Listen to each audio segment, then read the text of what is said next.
क़यामत तक ये खजाने लेकर अपने बोझ धंसता रहेगा। ऐसा बदबख्त ये हुआ कारून, नबी की तौहीन का मुर्तकिब हुआ। ये हजरत मूसा अलैहिस्सलाम के साथ इसने नारवा सुलूक किया था।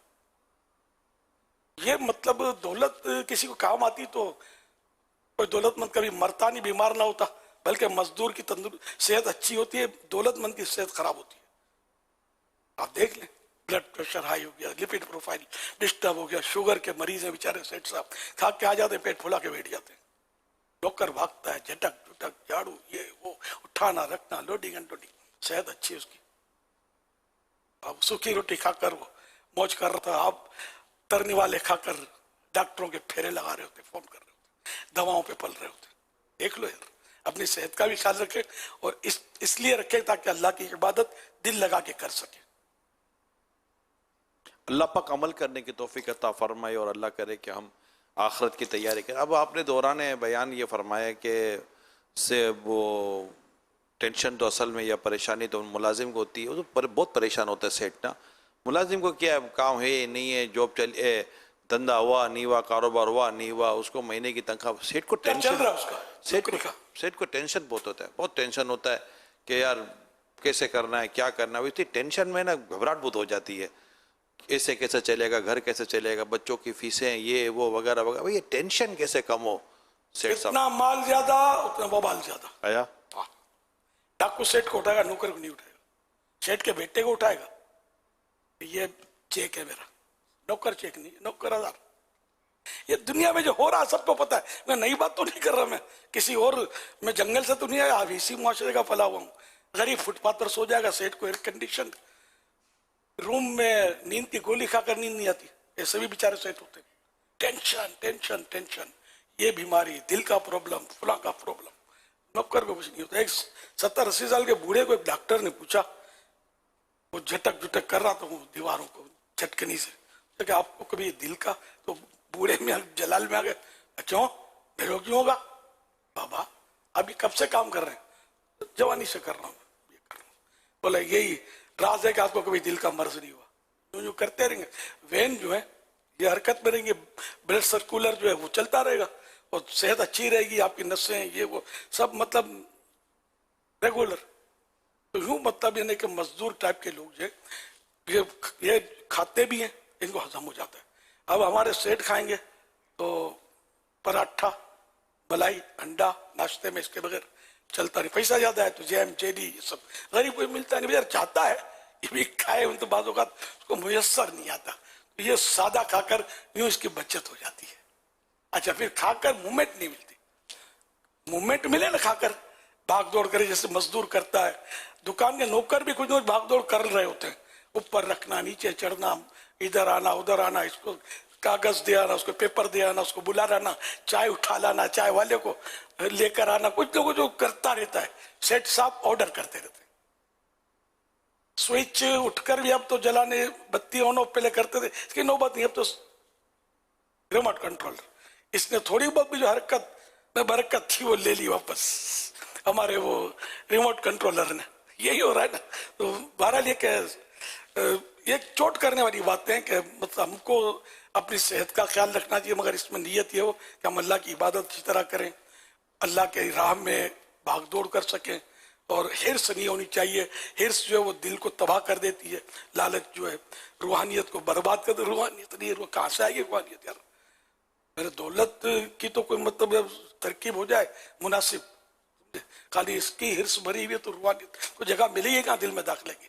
दौलत ही भरी हुई दिल में, दुनिया की मोहब्बत ही भरी हुई है, तो अल्लाह रसूल की मोहब्बत दाखिल कैसे होगी हमारे दिल में? तो बड़े मसले, बहुत मसले, माहौल है नहीं। इस तरह की बातें सुनने में मजा आता नहीं है। वो चटपटी बातें हो तो, नारे लग रहे हो तो, वो धूम मची हो तो, इस पर मजा आता है हमको। क्या बोल रहा है तो डांट रहा है हमको, तो बोलते हैं उस्ताद की डांट जो है, हम बचपन में सुनते थे कि मास्टर जी मार घी जी नार, बचपन में सुनते थे। तो मास्टर जो उस्ताद, मास्टर बोलते हैं उसको हमारी जबान में, उस्ताद मारता है तो ये घी की मिठाई है। मैं ना उस्ताद हूँ ना शागिर्द हूँ, मैं वैसे ही, अरे मैं जिस अंदाज बूढ़ा आदमी हूँ तो मेरा अंदाज अपना है। तो यूं लगता होगा किसी को डांट रहा है। अगर मैं डांट रहा हूँ ये डांट आपको जन्नत में ले जाएगी इंशाअल्लाह। अगर इस डांट के मुताबिक अमल करोगे तो, और नाराज हो जाओगे तो फिर मेरे नसीब। अल्लाह आपके भी नसीब अच्छे करे, आपके साथ मेरे भी नसीब अच्छे करे। जो भी करता हूं मैं अल्लाह रसूल की मोहब्बत में, उम्मत की मोहब्बत में, हम सब की भलाई के लिए मैं अर्ज कर रहा हूं। सल्लु अला हबीब सल्लल्लाहु अला मुहम्मद। सोशल मीडिया के ज़रिए सवाल है, वकास अत्तारी हैं हैदराबाद से। ये सवाल कर रहे हैं कि क्या हॉस्पिटल में ज़कात की रकम से मरीज़ का इलाज करवा सकते हैं? ज़कात में शर्त ये कि ज़कात के हकदार को, जो माल है ज़कात का, हकदार को मालिक बना दिया जाए। उस पर अगर हम खर्च करेंगे तो ज़कात नहीं होगी। बाहर शरीयत में इसकी मिसाल दी है कि ज़कात के हकदार को ज़कात का खाना देकर का कि ये खा लो तो ज़कात नहीं होगी, इसको दे दे। अब ये खाए, खिलाए, बेच डाले, जो भी करे, इसको मालिक बना दो। ये तो अब मरीज है, हकदार है, गरीब है, और इसको ज़कात दी जा सकती है, ज़कात का हकदार है। तो अब इसको इंजेक्शन लगा दिया, इसके कमरे में कमरा बैठे रहा, उसका बेड या जो भी उसका जो किराया है वो ज़कात में से निकाल दिया, बिना कर दिया वगैरह, तो इस तरह ज़कात नहीं होती। जो भी रकम है, दवा है, जो भी दवा है, ये इंजेक्शन जो भी है, ये उस मरीज को उसको दे दिया जाए, ये आपके। अब ये बन गया मालिक, ये कर दिया इसने, इसमें कब्जा भी इसका मालिक। अब ये चाहता है कि मुझे लगा दिया जाए, मुझे पिला दी जाए, तो भले आप इस्तेमाल कर रहे हैं, खिला ले, पिला ले, उसको लगा दे। एक तो सूरत ये, और आसान सूरत इसकी ये कि इस तरह की रकम का जो हॉस्पिटल होते हैं ना, ज़कात, इसमें शरई हीले का भी उलमा मशवरा देते हैं कि शरई हीला कर लिया जाए, अब उस रकम से उसका इलाज जायज़ हो जाएगा। ये सूरतें हैं इसकी। ये उलमा के मशवरे से दारुल अहले सुन्नत हमारी रहनुमाई के लिए मौजूद, मशवरा करके जो भी समाजी इदारे करते हैं, इलाज करते हैं। पहले हमने इनके मदनी मशवरे भी किए हैं, बाज़ों ने मशवरे उलमा से किए भी हैं इस तरह, तो ताकि काम नेक समझ कर हम कर रहे हैं, उसमें गलती की वजह से गुनाहों में पड़ रहे हैं, उसका इल्म होना चाहिए ना, तो ताकि हमको सवाब भी मिले। करामत औलिया ये हक़ है। हमारे शेख अब्दुल कादिर जिलानी रहमतुल्लाहि ताला अलैह, इन्हें भी अल्लाह तबारक व तआला ने नवाजा था। तो आइए इनके करामत सुनते हैं। शेख उस्मान शरीफैनी रहमतुल्लाहि ताला अलैह फरमाते हैं, मैंने हुजूर गौसे पाक रहमतुल्लाहि ताला अलैह की ज़बान मुबारक से सुना कि मैं शबो रोज़ बयाबानों और वीरान जंगलों में रहा करता था। मेरे पास शयातीन मुसल्लह होकर हैबतनाक शक्लों में, डरावनी शक्लों में कितार दर कितार आते और मुझसे मुकाबला करते, मुझ पर आग फेंकते, मगर मैं अपने दिल में बहुत ज्यादा हिम्मत और ताकत महसूस करता और गैब से कोई मुझे पुकार कर कहता, ए अब्दुल कादिर उठो, इनकी तरफ बढ़ो, मुकाबले में हम तुम्हें साबित कदम रखेंगे और तुम्हारी मदद करेंगे। फिर जब मैं इनकी तरफ बढ़ता तो वो दाएं बाएं या जिधर से आते थे उसी तरफ भाग जाते। उनमें से मेरे पास सिर्फ एक ही शख्स आता और डराता और मुझे कहता कि यहाँ से चले जाओ, तो मैं उसे एक तमाचा मारता तो वो भागता नजर आता। फिर मैं ला हौला वला कुव्वता इल्ला बिल्लाहिल अलिय्युल अज़ीम पढ़ता तो वो जल कर खाक हो जाता। अल्लाह तबारक व तआला की इन पर रहमत हो और इनके सदक़े हमारी बेहिसाब मग़फ़िरत हो।